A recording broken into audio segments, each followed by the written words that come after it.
Selamat siang rekan-rekan media semua. Terima kasih atas kehadirannya pada siang hari ini.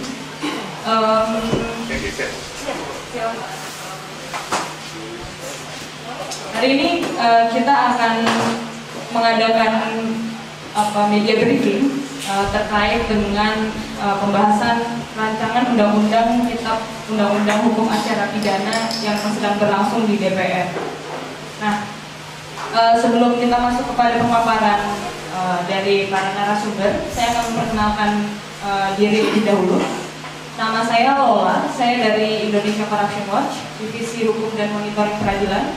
Di sebelah kanan saya ada Mas Wahyu Nandang dari YLBHI.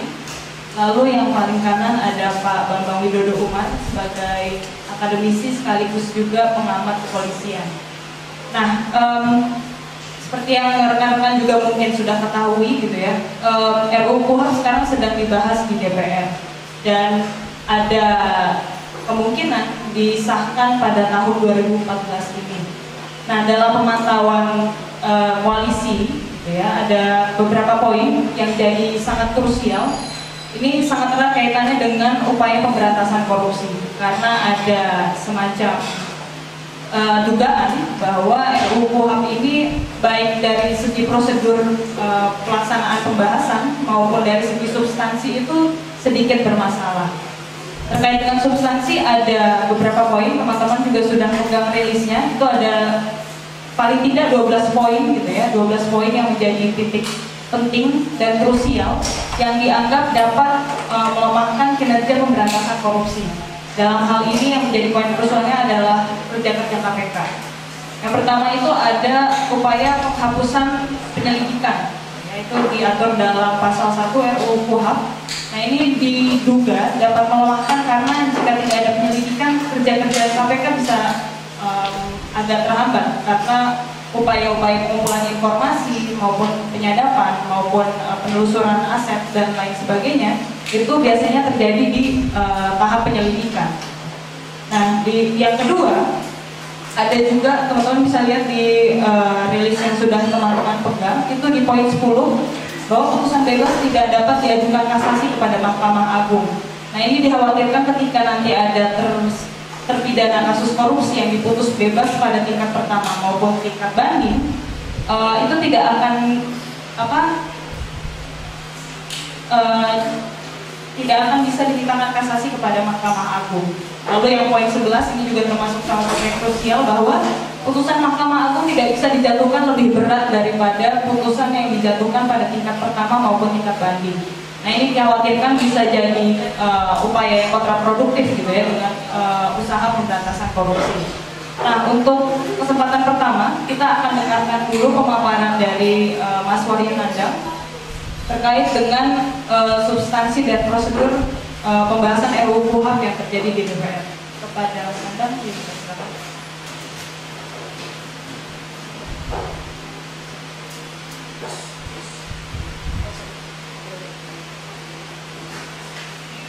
Baik, terima kasih moderator yang sudah memberikan kesempatan buat saya untuk memberikan pemaparan terkait RUU KUHP yang memang tadi sudah sempat disampaikan oleh moderator. Ada hal-hal yang memang kontroversial ya, baik dari prosedural maupun substansial dari RUU KUHP tersebut. Jadi memang kemarin juga ada beberapa diskusi dengan kawan-kawan jaringan terkait bagaimana nih ke depan terkait RUU KUHP ini, begitu. Karena memang RUU KUHP ini kalau kita lihat KUHP sekarang ya, dulu maksudnya ya, adalah yang Undang-Undang Nomor 8 1981 ini adalah memang saya pikir banyak kelemahan, gitu ya. Nah, jangan sampai kemudian dengan adanya rancangan undang-undang ini justru malah lebih buruk lagi ya gitu. Nah, makanya tadi di dalam pemaparan saya ada tulisan tadi RUU KUHP tanda tanya. Maksudnya tanda tanya tadi itu adalah apakah itu lebih buruk atau kemudian itu lebih baik kan begitu. Saya pikir sikap YLBHI tidak jauh ya, artinya tidak jauh dari teman-teman CB dan jaringan lainnya. Artinya kita untuk mengkritisi hal-hal yang memang itu bersentuhan dengan hak-hak dasar dari manusia atau hak asasi manusia, ataukah hal-hal yang memang dalam konteks ini di dalam negara ini isu yang memang menjadi menarik adalah isu korupsi yang memang mempunyai dampak yang luar biasa terhadap kehidupan bermasyarakat. Nah, mungkin saya akan mencoba mulai. Ya. Tadi sempat sebutkan juga bahwa di RUU KUHP itu adanya penghapusan penyelidikan. Ya. Di ketentuan RUU KUHP menghapuskan ketentuan penyelidikan dan hanya mengatur ketentuan penyelidikan dalam pasal 1 RUU KUHP. Nah, peniadaan fungsi penyelidikan memiliki konsekuensi hukum bagi seluruh institusi penegak hukum. Nah, sedangkan kalau kita lihat ya dari proses penyelidikan, sebetulnya itu sangat penting sekali dalam seorang polisian atau penegak hukum dalam mencari atau kemudian menentukan apakah hal itu termasuk tindakan pidana atau tidak. Nah, sedangkan kalau dalam RUU KUHP ini itu adalah meniadakan penyelidikan. Artinya dalam hal ini undang-undang ini telah berusaha ya, menzolimi atau kemudian mengancam asasi manusia yang kedepannya akan kemudian sewenang-wenang dalam penindakan penangkapan dan sebagainya. Makanya di sini kita sebutkan adalah penghapusan ini justru akan mempersulit proses penyidikan itu sendiri sehingga akan berpotensi melanggar hak asasi manusia. Misalkan saja kalau kita lihat dalam Undang-Undang KPK, seperti kewenangan KPK dalam melakukan penyelidikan terhadap kasus korupsi, bagaimana bisa misalkan di RUU KUHP itu juga mengatur tentang bahwa KUHP ini hanya mengatur dan tidak mengatur undang-undang lain, misalkan begitu. Artinya kewenangan KPK harus include di dalam RUU KUHP ini, misalkan. Misalkan di sini kita lihat pada kasus dugaan korupsi, penyelidik dapat melakukan pencekalan, penyadapan, pemblokiran bank, termasuk operasi tangkap tangan atau OTT. Nah, dengan hilangnya penyelidikan, maka KPK dalam hal ini sulit untuk menelusuri atau meminta keterangan dan alat bukti, sehingga akibatnya para pelaku kejahatan atau kriminal atau dalam hal ini pelaku korupsi itu akan dengan mudahnya ya untuk kemudian meloloskan diri dari jerat hukum. Kemudian yang kedua adalah tidak memiliki kewenangan perpanjangan penahanan pada tahap penyidikan. Di sini juga timbul kontroversi, ada dua sisi. Di sisi pertama kita melihat bahwa dengan 5 kali 24 jam lamanya penyidikan itu di sisi lain kita ngomong persoalan HAM ya.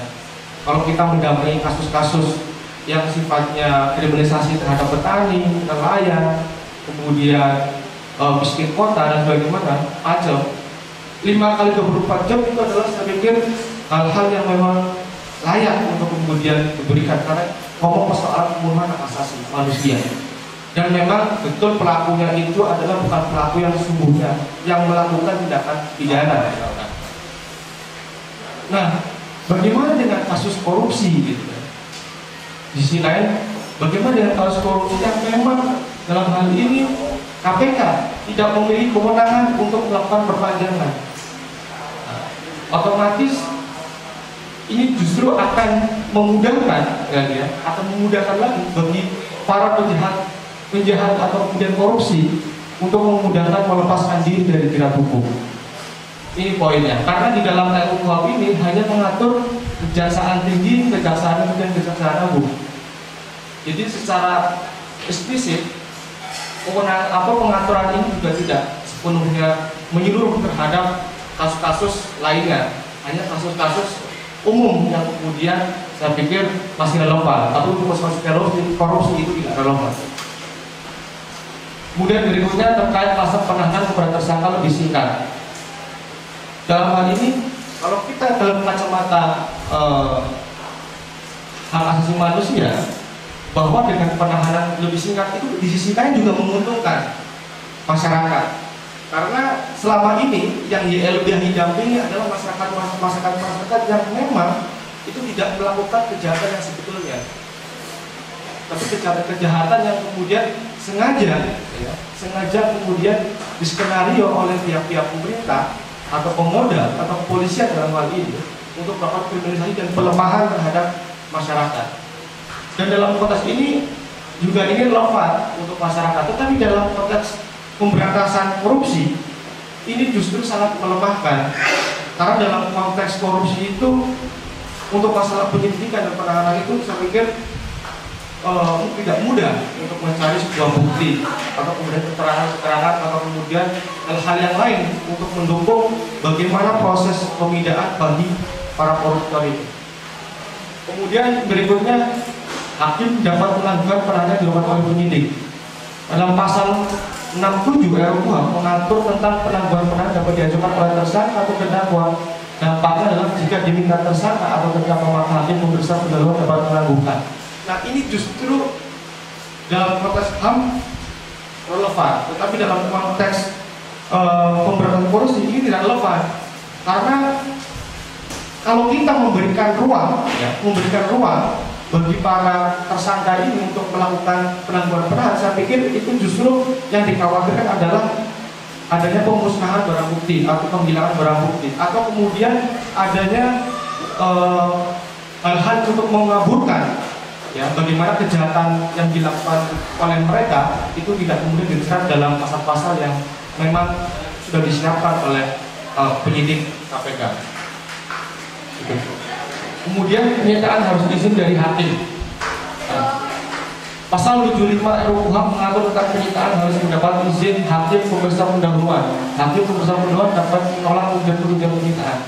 Barang yang disita harus segera ditahan pada pemilik. Nah, ini juga sangat kontroversial kalau menurut kami, karena di sisi lain dalam kondisi negara kita ini kan kondisi negara yang sudah abnormal.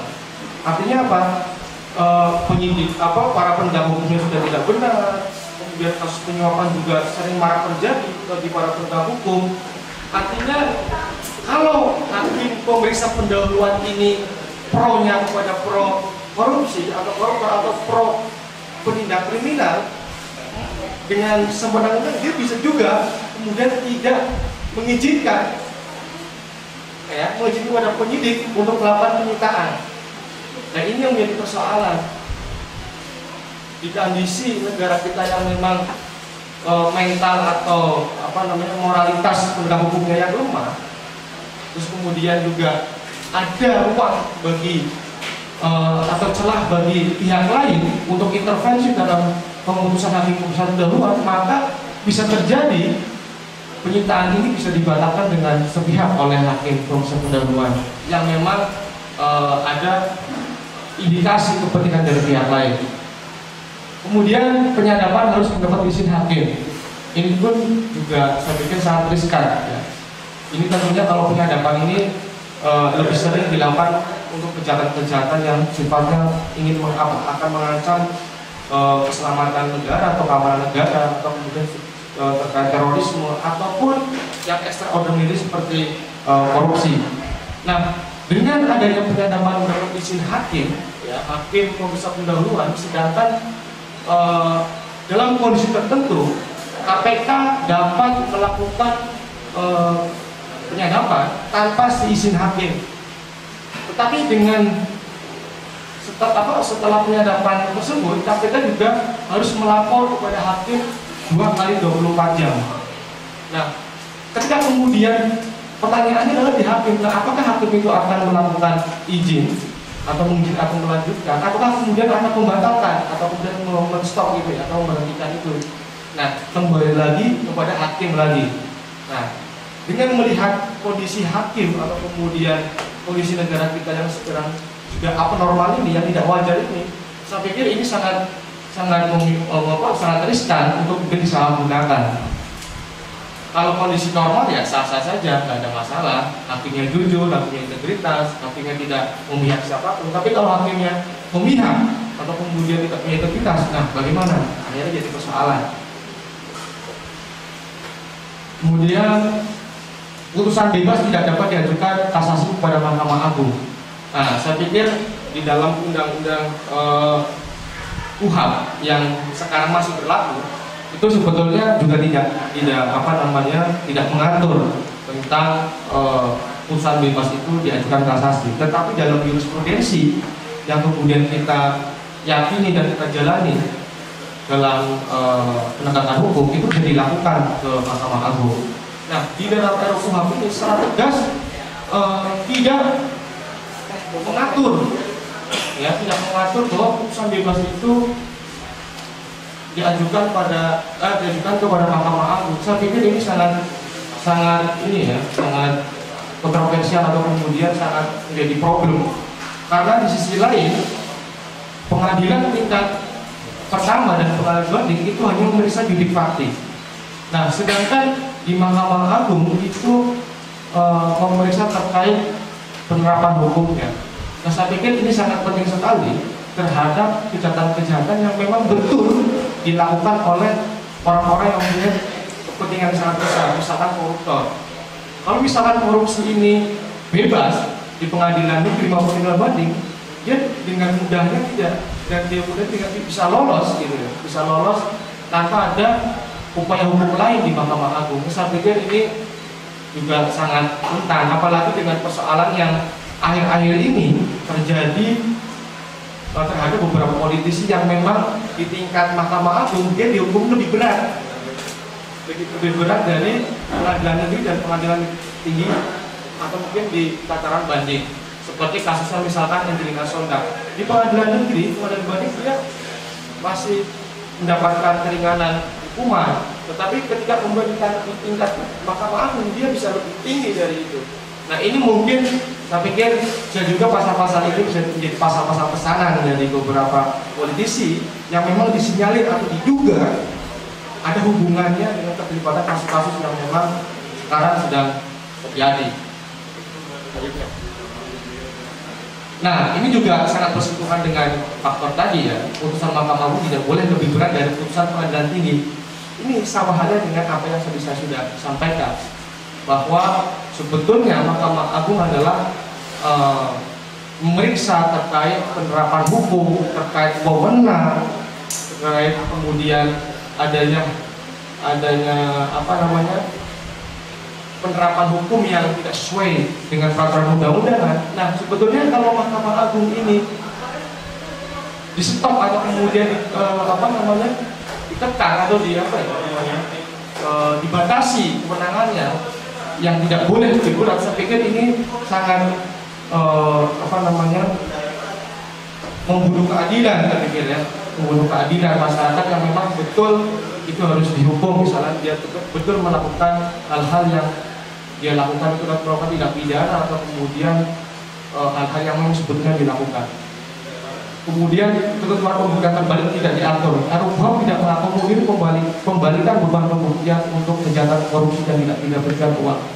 Di aturan soal TPPU atau tindak pidana pencucian uang yang sekarang ada beban pembuktian terbalik sempurna karena seorang harus dilakukan. Ini yang menjadi bahaya. Artinya apa? Ketika kemudian kasus korupsi dan tindak pidana pencucian uang ini tidak ada pembuktian terbalik, itu dengan mudahnya ya, bagi para koruptor itu melakukan upaya-upaya untuk meloloskan dari jerat hukum apa-apa yang sudah dia lakukan. Gitu. Nah, di sini ada beberapa catatan ya. Ternyata dari segi substansi. Nah, ini ada dari segi prosedural yang memang jadi persoalan juga. Kemarin kita sempat diskusi dengan beberapa teman-teman jaringan bahwa ternyata berdasarkan pemantauan koalisi KUHAP bahwa dalam penggodongan atau pembahasan terhadap RUU ini dilakukan pada malam hari. Nah, ini yang menjadi persoalan. Sedangkan sekarang eranya adalah era demokrasi, era transparansi. Ternyata dalam pembahasan RUU ini dilakukan pada malam hari. Dan ini saya pikir akan menyebabkan tidak ada transparansi publik dan memang tidak bisa untuk dikontrol oleh media maupun teman-teman yang lainnya. Dan ini bisa diduga atau kemudian disinyalir dapat berpotensi adanya transaksi nasional atau jual beli pasar. Terus kemudian ada beberapa hal lagi. Next. Ya, di pembahasan RUU juga dihadiri oleh Bareskrim Mabes Polri, ya, yang datang di akhir pembahasan pada tanggal 22 Januari 2024. Saya pikir ini juga di sini ada kepentingan. Ngapain Baris Krim Mabes Polri datang ke pembahasan apa namanya RUU-KUHP di DPR? Nah, ini saya pikir itu menjadi persoalan, dan memang juga di pembahasan RUU-KUHP ini anggota panja ini juga banyak adanya konflik of interest ya, ada kepentingan yang memang sangat bersentuhan dengan isu-isu korupsi memang. Terus kemudian next, nah kalau dari sikap di LBHI dengan melihat secara prosedural dan substansial yang memang banyak bermasalah, kami justru di awal dulu kita mendorong untuk segera disahkan. Dengan melihat dari substansi dan prosedural seperti ini ya, kami lebih kepada ditarik dulu, gitu ya, ditarik dulu untuk kemudian disempurnakan. Walaupun tidak ada yang kemudian sempurna di dunia ini, tetapi setidaknya kita mengusahakan agar semua kepentingan itu diakomodir. Karena ngomong persoalan terkait RUU itu bukan hanya persoalan korupsi saja, tetapi ada isu-isu lain yang kemudian memang perlu diakomodir aspirasinya dari anggota DPR. Saya pikir begitu. Terima kasih. Terima kasih Mas Nandang atas penjelasannya. Jadi ada beberapa hal yang bisa dijadikan bisa digarisbawahi gitu ya.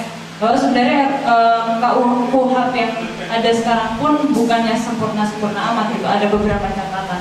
Nah jangan sampai nanti RUU KUHP yang sedang dibahas di DPR ini justru jadi senjata makan tuan gitu ya, bukan yang memperbaiki, justru malah semakin buruk gitu. Catatan negatifnya lebih banyak.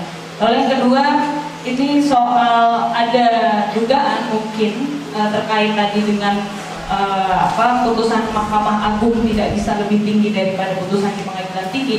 Nah ini jangan-jangan ini memang ada upaya untuk memandulkan gitu ya, upaya pemberantasan korupsi. Karena seperti tadi juga sudah disampaikan oleh Mas Nandang, beberapa kasus terakhir yang terkait dengan politisi yang terjerat kasus korupsi itu justru diputus beratnya itu di Mahkamah Agung. Nah, yang perlu jadi catatan kita semua juga adalah bahwa RUU KUHP hukum materialnya gitu ya, itu belum didorong untuk diselesaikan. Sedangkan untuk RUU KUHP itu didorong untuk diselesaikan. Logikanya ketika ada RUU KUHP itu dia sudah harus menyelesaikan dulu materialnya. Gitu. RUU KUHP itu sudah harus final dulu, sudah harus finishing. Ketika akhirnya RUU KUHP yang gadang-gadang untuk diselesaikan lebih dahulu, nah ini yang perlu jadi pertanyaan kita bersama. Apalagi tadi ada beberapa tanda kutip kekurangan di tingkat prosedural gitu ya, yang dilakukan oleh panja di DPR. Nah untuk selanjutnya saya akan memberikan kesempatan kepada Pak Bambang Widodo Umar untuk menyampaikan catatannya terkait dengan RUU KUHP yang sedang dibahas di DPR sekarang. Silakan Pak. Ya, selamat siang. Assalamualaikum warahmatullahi wabarakatuh. Sudah banyak ya disampaikan oleh Mas Kan tadi.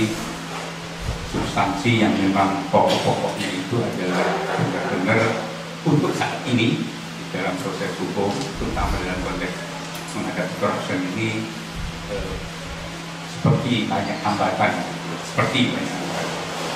Tapi saya ingin mencoba memberikan gambaran bagaimana kebutuhan tentang perubahan KUHP tadi yang seharusnya menurut hemat saya itu perlu dilihat dulu bagaimana kondisi proses hukum di Indonesia sudah baik atau tidak.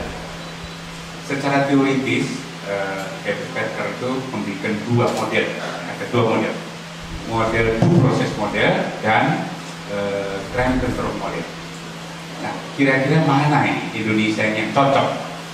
Kalau due process model itu lebih menekankan kepada pengetatan hak asasi manusia untuk bisa nantinya tercapai suatu hasil yang optimal di dalam rangka proses, jadi agak lama jalannya. Tetapi kalau crime control model ini longgar, proses hukumnya longgar, tetapi untuk mendapatkan penyelesaian masalah yang banyak. Nah, kita ini sekarang di mana keadaan kita ini? Memang dilematis ya. Ada dalam konteks HAM kita perlu ketat. Tapi di sisi lain lumpuhnya perkara saat ini, perkara pidana umum dan perkara khusus dalam konteks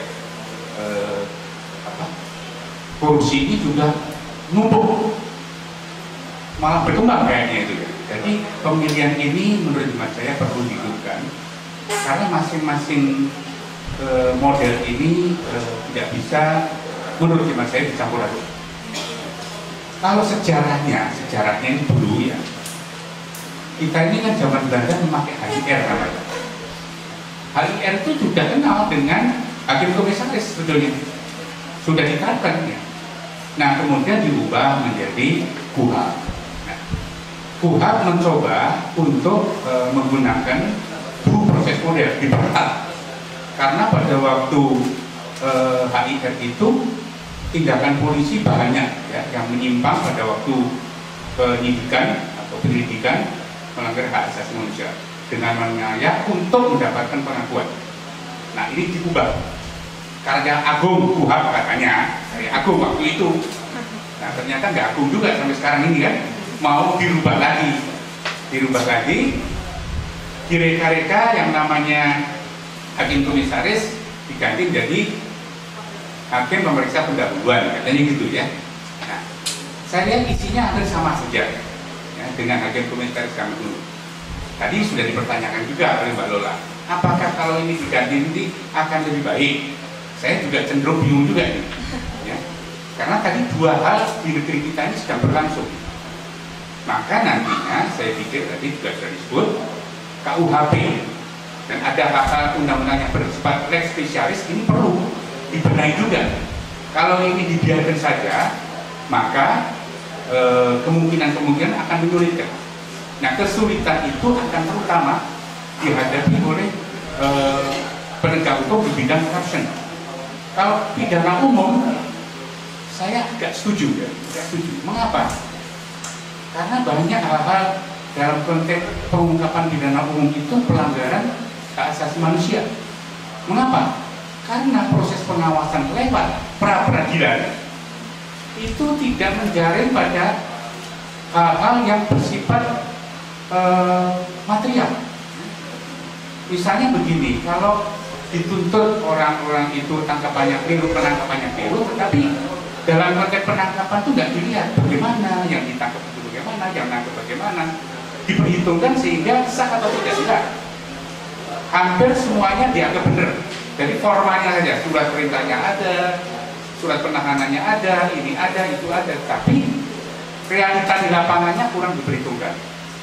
Ya. Kadang-kadang hakim beralasan bahwa itu bukan bidangnya, gitu kan. Nah, jadi dengan pengawasan pra-peradilan saja sebenarnya juga lemah. Nah, kalau nanti hakim komisaris ini yang identik, ya, saya bilang identik dengan pra-peradilan itu. Pengawasan juga, pengawasan terhadap proses hukum dan pengetatan terhadap upaya paksa itu akan dilakukan. Apakah nanti cukup? Karena apa? Geografi di Indonesia ini nggak satu pulau kita. Ya, Pak Polisi itu nanti bagaimana dia? Lari ke sana kemari, apalagi yang di pedalaman gitu ya, mau minta izin dulu ke hakim komisaris, akan nangkep orang, akan ini orang, waduh. Ini bisa numpuk, mungkin ada betulnya supaya polisi lebih hati-hati barangkali ya. Tetapi ada kesulitan nanti akan dihadapi oleh pihak kepolisian. Di sisi lain juga di dalam rangka penerapan hakim komisaris tadi sudah banyak disinggung. Saya melihat begini, hakim komisaris ini itu kan letaknya di pengadilan negeri nantinya ya. Kemudian juga membangun pejabat-pejabat untuk didudukkan sebagai hakim komisaris. Apakah sudah cukup orang-orangnya ini? Di setiap itu apa sudah cukup ini nantinya untuk melayani berapa polres itu? Kalau polisi kan berapa polres itu? Nanti bersamaan bisa-bisa kewalahan ya. Bagaimana di dalam rangka pengaturannya? Ini kan perlu dipersiapkan. Tadi jangan sampai ini diterapkan akhirnya ya begitu aja. Nah, saya masuk ke pendidikan. Tadi sudah disinggung juga. Pendidikan itu sarana teknis. Teknis di dalam rangka bagaimana proses penegakan hukum, tahapannya itu setidaknya bisa dilakukan secara cermat. Sebab kalau hanya langsung penyidikan, saya pikir kewalahan nanti Pak polisi atau Pak penyidik-penyidik di KPK. Kewalahannya karena memang ada benarnya menurut hukum bahwa penegak hukum itu menemukan suatu tindak pidana, bukan mencari-cari kesalahan. Memang proses selama ini sering di dalam penyelidikan ada kecenderungan itu disalahgunakan mencari-cari kesalahan. Nah, kalau itu disalahgunakan mencari, itu kan oknum manusianya. Ya. Tapi suatu proses instrumental di dalam rangka menyelidiki, saya pikir tidak bisa itu dihapuskan. Tapi kalau diawasi secara ketat, karena manusianya juga nyeleng, nah ini betul menurut saya. Di mana pengawasan ketat? Ya kan sudah ada hakim komisaris sekarang ini kan, itu lebih ketat lagi daripada pra-peradilan. Kenapa tidak dimasukkan saja dalam salah satu item kewenangan dari hakim komisaris itu juga mengawasi penyelidikan. Jadi tetap masih ada, tetapi diawasi ketat. Memang ini teknisnya perlu diatur lebih lanjut karena sekarang yang penyelidikan dan penyidikan penangkapan itu ada pada si pejabat yang menanggung atau yang mempunyai kewenangan di dalam penyidikan, nanti dilempar geser kalau nggak salah di pasal 111 ayat 1 gitu. Nah inilah yang perlunya saya pikir penyelidikan itu masih tetap dengan catatan pengawasannya diperketat. Nah, di mana pengawasannya? Dimasukkan ke pasal 111 kalau nggak salah di dalam RUU KUHP. Jadi di situ pengawasan juga dilakukan. Tidak hanya memeriksa, menangkap, menahan, tetapi penyelidikan juga diawasi. Karena sudah ada warning, saya akhiri dan nanti bisa diskusi lebih lanjut. Terima kasih. Assalamualaikum warahmatullahi wabarakatuh. Terima kasih tadi Pak Bambang sudah menjelaskan cukup banyak ya, terutama terkait dengan proses penyelidikan. Rasanya ada kesamaan pandangan bahwa proses penyelidikan itu sangat substansial dalam upaya mengungkap gitu ya, mengungkap fakta-fakta awal atau keterangan-keterangan awal yang bisa digunakan untuk meningkatkan proses hukum ke tahap yang lebih tinggi atau penyidikan. Tadi ada alternatif yang rasanya coba ditawarkan oleh Pak Bambang, yaitu penyelidikan sebaiknya tetap ada, tapi dengan pengawasan yang ketat dari hakim komisaris atau HPP atau hakim pemeriksa pendahuluan. Jadi kalaupun selama ini mungkin ada track record yang buruk gitu ya dalam proses penyelidikan, misalnya ada upaya mencari-cari kesalahan, tapi itu sifatnya personal atau oknum-oknum tertentu saja. Tapi secara instrumental itu tetap sangat fundamental. Jadi itu sangat penting. Dan rasanya kalau ada pengetatan dalam tahap penyelidikan, ini masih relevan dalam pengungkapan kasus-kasus korupsi. Jadi memang ada juga kesamaan pernyataan gitu ya, dari baik Mas Nandang maupun dari Pak Bambang itu bahwa RUU KUHP ini sebenarnya kalau dalam kondisi yang normal, artinya kita tidak dalam kondisi yang anomali gitu ya, penegak hukum dipertanyakan integritasnya, proses hukum juga banyak yang transaksional. Ini rasanya relevan RUU KUHP ini diterapkan. Tapi kalau melihat kondisi yang sekarang, ya, terutama dalam kaitannya dengan upaya pemberantasan korupsi, rasa-rasanya RUU KUHP ini masih perlu diperbaiki atau bahkan untuk sementara ini ditarik dari pembahasan gitu ya. Dan membahas mungkin lebih dahulu RUU KUHP-nya, karena itu adalah hukum material yang pertama kali mengatur tentang tindak-tindak pidana. Jadi kalau kita belum mengatur materialnya, kenapa sudah harus mengatur prosedural? Padahal yang harus diatur itu kan prosedural itu harus mengikuti kebutuhan materialnya. Undang-undang materialnya itu apa? Ya, dan sudah bergabung bersama kita Mas Ganjar Laksmana dari akademisi Fakultas Hukum Universitas Indonesia. Saya langsung dipersilakan saja. Ya, pada Mas Ganjar saya persilakan. Baik, saya melanjutkan sedikit saja. Memang begini, saya percaya bahwa rancangan KUHP ini bertujuan memperbaiki sistem hukum acara secara umum, secara umum. Nah, hanya saja masalahnya ada poin-poin tertentu yang secara khusus berpotensi melemahkan pemberantasan korupsi, terutama pemberantasan korupsi yang dilakukan oleh KPK. Sebetulnya secara keseluruhan yang dilakukan oleh Polri, Kejaksaan, dan KPK akan melemah. Tetapi dalam situasi seperti sekarang, dengan mudah kita bisa melihat bahwa potensi pelemahan itu ditujukan kepada KPK. Apa salah satu hal yang paling krusial yang dalam pandangan saya perlu kita cermati bersama? Di berbagai forum diskusi kita sudah pernah mendengar bahwa penyelidikan akan dihapuskan. Ini yang menurut saya jangan-jangan kita semua tidak menyadari potensi bahaya apa yang kita hadapi lewat dihapusnya penyelidikan. Sederhananya begini, kalau tidak ada penyelidikan berarti patut diduga proses hukum acara langsung dimulai dengan penyidikan. Patut diduga. Sedangkan kita tahu di mana-mana di seluruh dunia proses pertanggungjawaban pidana dimulai dengan ditemukannya peristiwa pidana dulu. Jadi peristiwa pidananya dulu, belum mencari pelakunya. Gitu ya. Jadi kalau ditemukan mayat ini karena memang sakit atau karena dibunuh, itu dulu. Nah, untuk menentukan sakit, mati wajar atau mati tidak wajar secara hukum dilakukan lewat proses penyelidikan, karena basic penyelidikan adalah investigasi. Itu. Nah, sementara penyidikan ya, adalah tindak lanjut atas temuan suatu tindak pidana. Nah, kalau tindak pidananya belum ditemukan, buktinya belum cukup, sudah masuk penyidikan yang sifatnya pro justisia, bukan lagi sekedar investigasi. Ya. Ditambah lagi kewenangan penyidikan ini lebih luas dari kewenangan penyelidikan yang selama ini kita tahu.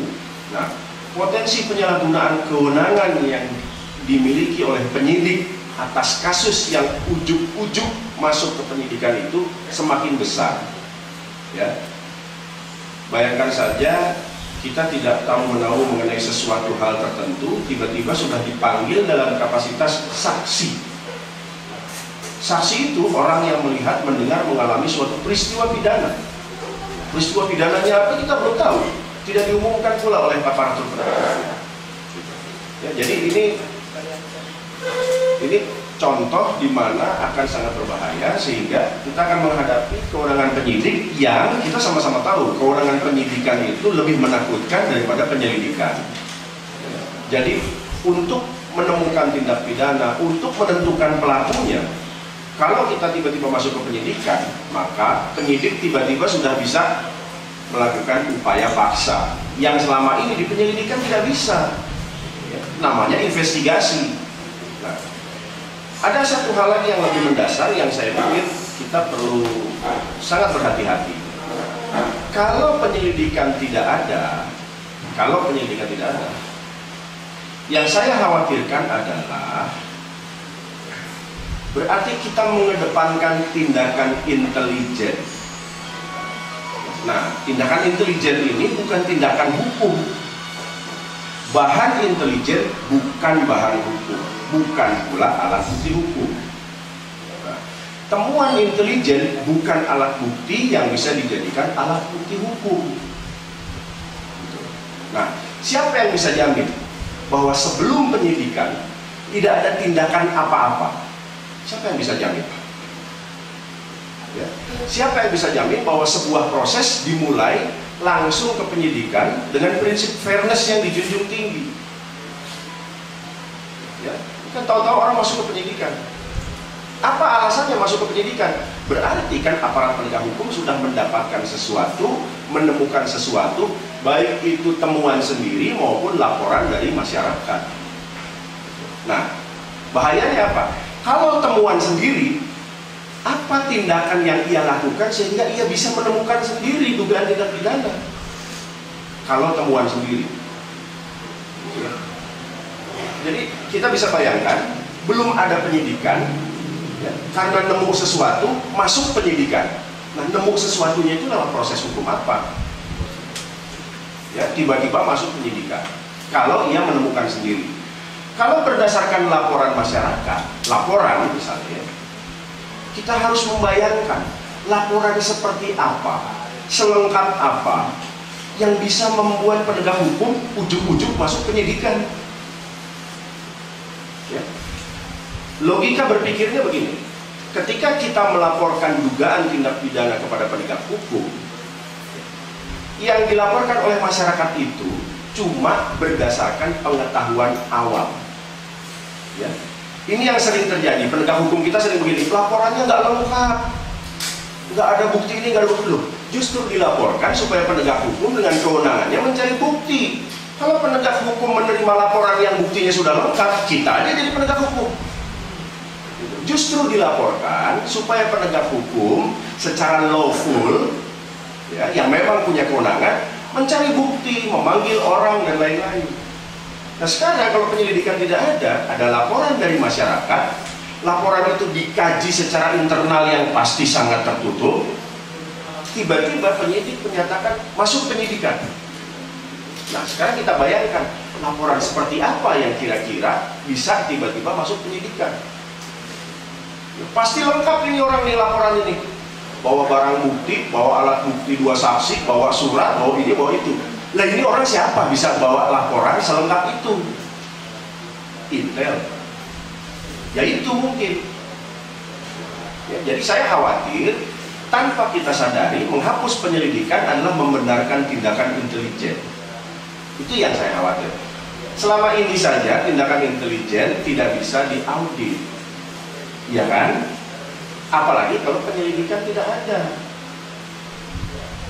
Nah, jadi justru atas nama hukum, atas nama kebenaran, ya, sesuatu yang bersifat abu-abu di mata hukum ditegaskan dulu menjadi hitam atau putihnya lewat instrumen hukum acara yang namanya penyelidikan. Ya, sehingga kalau tiba-tiba penyidikan, apalagi kalau penyidikannya sebagaimana yang ditentukan, yang tidak berbeda dengan konteks penyidikan sekarang, itu saya patut menduga pasti akan terjadi banyak hal-hal yang prematur, kesaksian yang belum divalidasi, surat yang belum didukung oleh kebenaran material. Ini akan terjadi pasti nih. Ya, padahal salah satu fungsi penting penyelidikan adalah memvalidasi barang-barang, tulisan-tulisan orang-orang yang berpotensi menjadi alat bukti. Nah, jadi itulah kira-kira sekilas, walaupun secara kalau dibilang cukup banyak. Memang begini, kita tidak boleh berprasangka buruk. Tetapi apa yang sejak awal sudah kita bisa duga akan menimbulkan keburukan, tentu itu yang harus kita hadap. Ya. Wah, ini nanti semangatnya tidak begitu kok. Ya, siapa yang bisa mengaudit semangat seseorang? Gitu kan? Justru karena kita mau menjaga supaya semangatnya tidak melenceng, maka integrated criminal justice system itu dibangun dengan cara yang berlapis.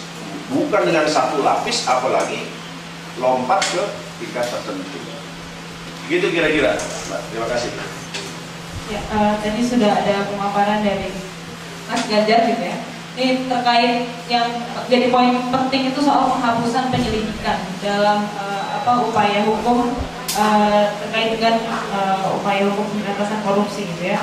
Yang jadi poin penting itu adalah kalau penyelidikan itu tidak ada, ini jangan-jangan atau patut diduga tadi menjadi selain Mas Ganjar, ini ada upaya-upaya intelijen yang akan sangat sulit untuk tanda kutip diaudit gitu ya. Kerja-kerjanya abu-abu, jangkauan kerjanya juga sangat luas gitu ya, tidak bisa terpantau dengan secara hukum pun tidak ada pengaturan yang jelas gitu. Nah ini yang harus diatur lebih dahulu, jangan sampai ada pengaturan-pengaturan yang sifatnya abu-abu, itu yang justru merugikan upaya pemberantasan korupsi ke depannya gitu ya.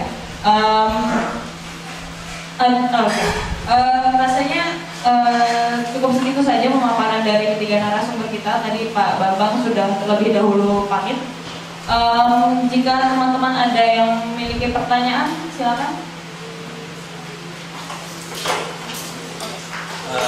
Buat Mas Anwar sama Pak Ganjar untuk dari YLBHI sendiri. Sekarang kan memang sudah digodok tentang RUU KOP ini. Menurut YLBHI sendiri, apakah RUU ini di stop dulu atau tetap dilanjutkan dengan adanya perubahan-perubahan? Yang kedua, menurut Mas yang tadi bilang adanya titipan-titipan dari anggota-anggota politik terkait dengan pengurangan atau tidak sampainya ke MA terkait dengan putusan akhir. Yang ketiga, jika nanti tetap akan disahkan dengan RUU ini, apa yang akan dilakukan YLBHI sendiri? Itu untuk YLBHI, untuk Mas dari segi pandang praktisi hukum, benar nggak sih ini kuhap diperbaiki atau memang stop dulu? Pertama. Yang kedua, terkait dengan penyidikan dan penyidikan, apakah memang ada unsur-unsur masukan dari pemerintah yang menginginkan badan intelijen yang dimiliki pemerintah ataupun yang dimiliki pihak kepolisian digunakan untuk mereduksi tindakan-tindakan yang terkait dengan tindakan korupsi ataupun yang dilakukan oleh instansi pemerintah ataupun lembaga-lembaga pemerintah sendiri. Sekian. Ya. Mungkin ada yang mau tanya lagi biar dipul dulu aja. Silakan Mas. Ya. Saya lihat sekaligus ini katanya begini, kalau dia memang ini kalau kan kayaknya sepertinya pelemahan KPK dalam sebuah ini saya salah ada pelemahan KPK dalam proses tindak pidana korupsi kayak ini kalau di dalam ini adalah kalau seandainya tidak ada penyelidikan, lalu kan tidak ada olah TKP, lalu pakai apa kami yang karena persoalannya 300 hampir 300 pejabat daerah yang terkena korupsi pendidikan. Apakah ini ada proses pengamanan bagi para elit politik yang terlibat korupsi, bagaimana supaya kasus ini mereka tidak lepas? Ada kan? Kedua, kalau tadi Pak Ganjar tadi saya lihat itu di mana-mana kan kalau Ganjar belum proses penyelidikan, harusnya penyelidikan. Lalu kalau tadi penggeledahan di mana? Ada nggak akan dimasukkan secara proses penggeledahan saya kalau kita lakukan kasus korupsi? Penggeledahan, pemerintah. Nah ini tidak masuk dalam proses penyelidikan. Apakah itu penyidikan atau masuk dalam penyelidikan? Nah, ini kan akan mengabulkan hukum pada dasarnya kalau dalam proses mengabulkan persoalan hukum dan sendiri kalau tidak ada penyelidikan. Ada nggak mekanisme lain? Dihapus atau justru akan ini memakai proses kita karena persoalan dalam penyidikan. Kedua, fungsi kita lihat tadi dari pemaparan dari awal juga itu KPK ditempatkan di mana di sini dalam penanganan korupsi. Apakah dia punya kekuatan yang lebih seperti kayak sekarang ini atau justru dia harus menunggu dari sebuah hakim untuk melakukan sosial kita ini dulu juga dia tidak boleh bebas atau dia harus dibatas. Apakah di sini apakah dirugikan fungsi KPK atau justru lebih menguntungkan fungsi kepolisian kejaksaan atau justru ada keuntungan bagi kalangan pelanggar pidana lain dalam proses revisi KUHP. Rasanya kita cukupkan dulu sampai 2 pertanyaan. Nanti kalau misalnya masih ada pertanyaan yang mau disampaikan, mungkin bisa selesai kita tutup dulu baru nanti di wawancara masing-masing. Kepada Mas Ganjar dan Mas Nanda mungkin mau menanggapi tadi beberapa pertanyaan yang disampaikan. Baik, tadi apa yang ditanyakan adalah terkait pertama tadi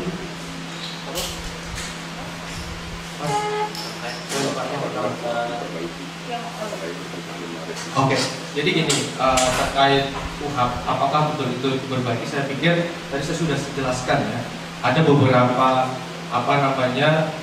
persoalan ya, baik prosedural maupun dari substansi yang memang jadi persoalan. Nah, kalau YLBHI melihat bahwa ini mending di stop dulu, gitu, ditarik dulu, gitu ya, ditarik dulu, kemudian diperbaiki.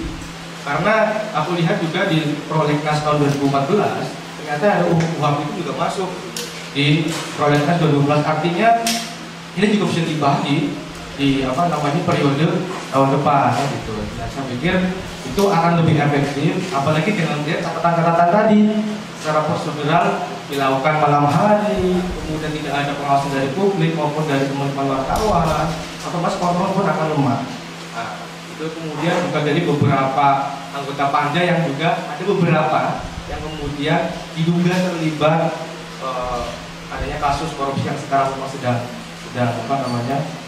terjadi kan gitu. Nah, artinya hal itu menjadi kekhawatiran ya bagi kami dan masyarakat apabila RUU KUHP ini bisa dilakukan atau disahkan sekarang gitu.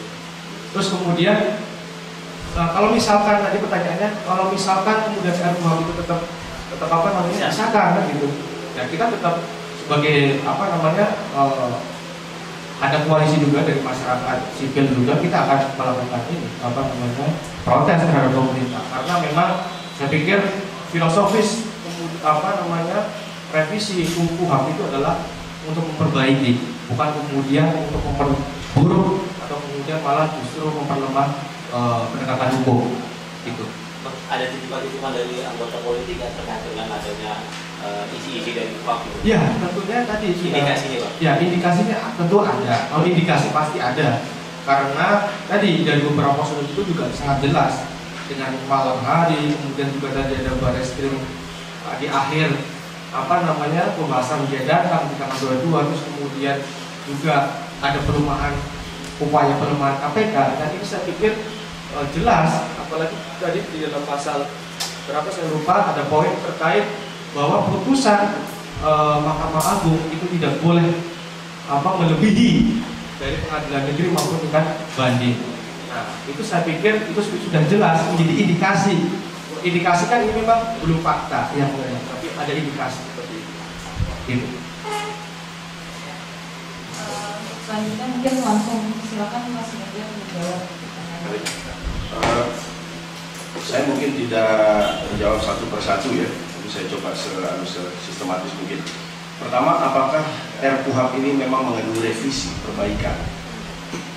Tadi saya bilang begini, secara umum saya percaya itikadnya memperbaiki sistem hukum acara secara umum.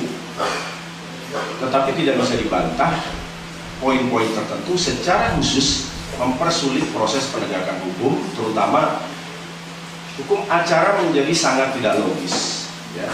Nah, sekarang begini misalnya, kalau ada aturan undang-undang yang kita baca saja sudah mampu kita mendeteksi ini berpotensi membahayakan penegakan hukum, tentu ya sudah selesai cerita kita itu.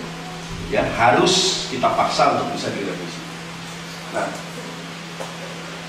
ada cara lain melihat pemaknaan undang-undang, ya, yaitu menggunakan tafsir historis dan penafsiran sosiologis. Coba kita bayangkan, di saat negara ini sedang semangat melakukan pemberantasan korupsi, ya, sedang bersemangat, KPK punya 100% conviction rate, ya, tiba-tiba ada ide mengubah RKUHP dan rancangan KUHP. Ya.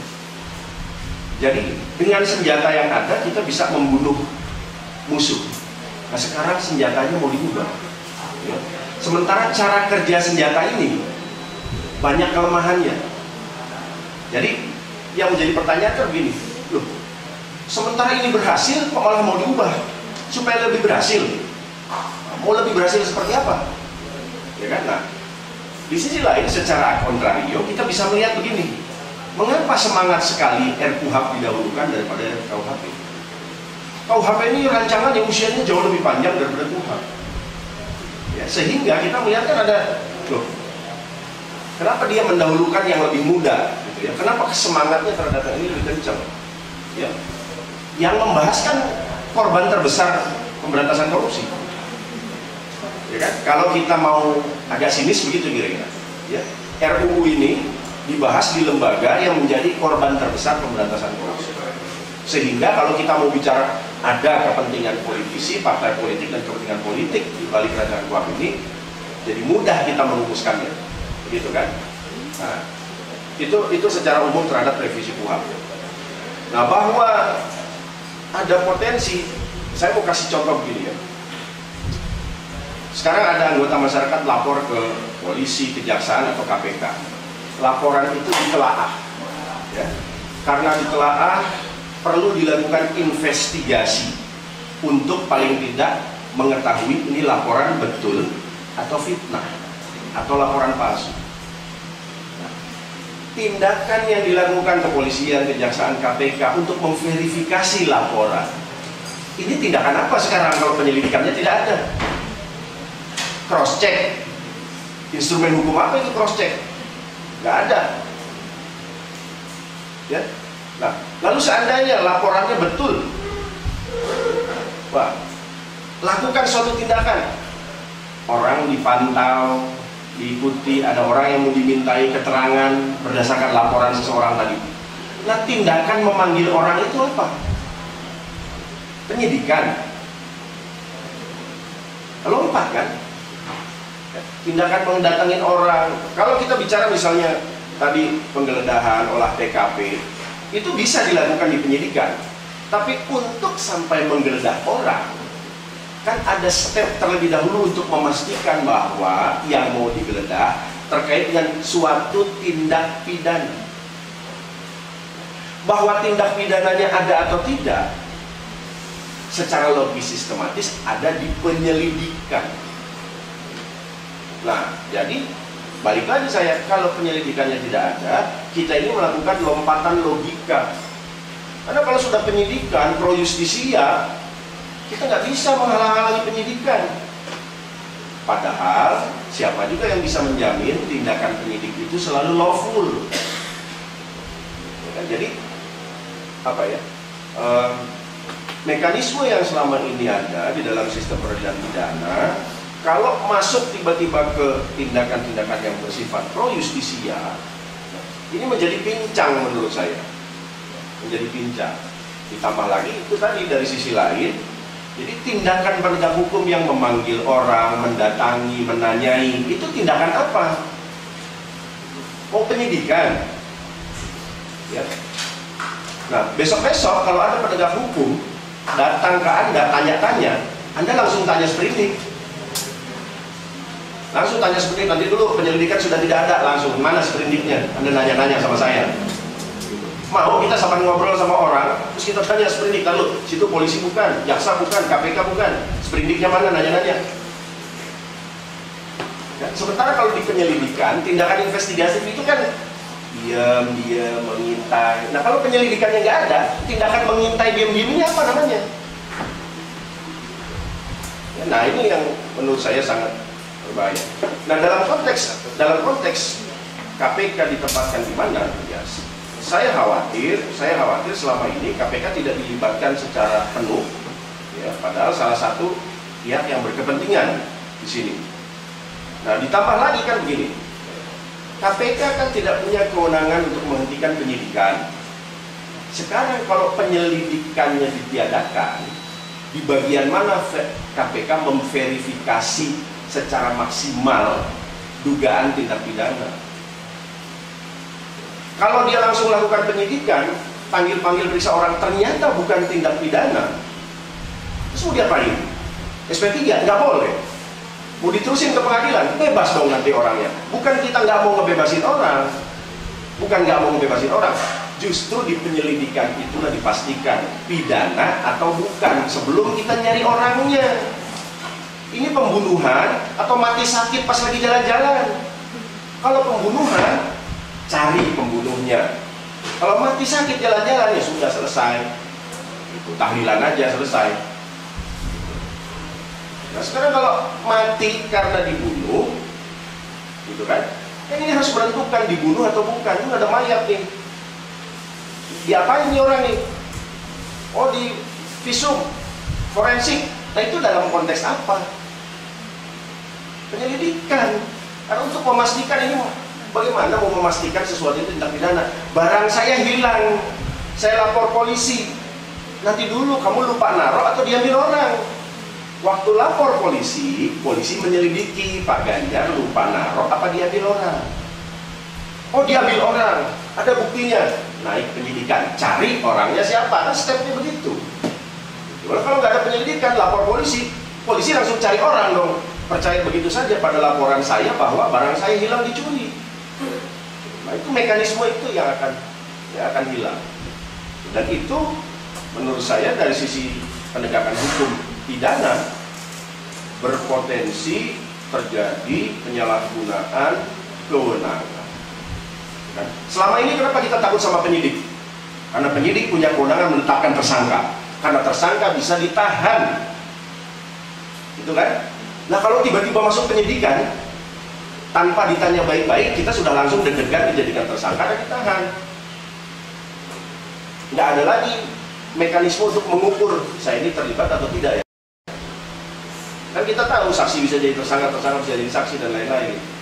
Jadi begini, dalam situasi seperti sekarang ini kita harus membuat sistem yang semaksimal mungkin mempersempit ruang penyalahgunaan wewenang. Kita tutup sistem sedemikian rupa saja rasanya tidak mungkin. 100% lubang itu tertutup nggak mungkin. Pasti ada celah. Nah, bagaimana supaya celah ini tidak dimanfaatkan? Di dalam sistem yang baik saja terjadi penyalahgunaan kewenangan, apalagi di sistem yang bolong-bolong, apalagi di sistem yang sengaja dibolongin. Terima kasih.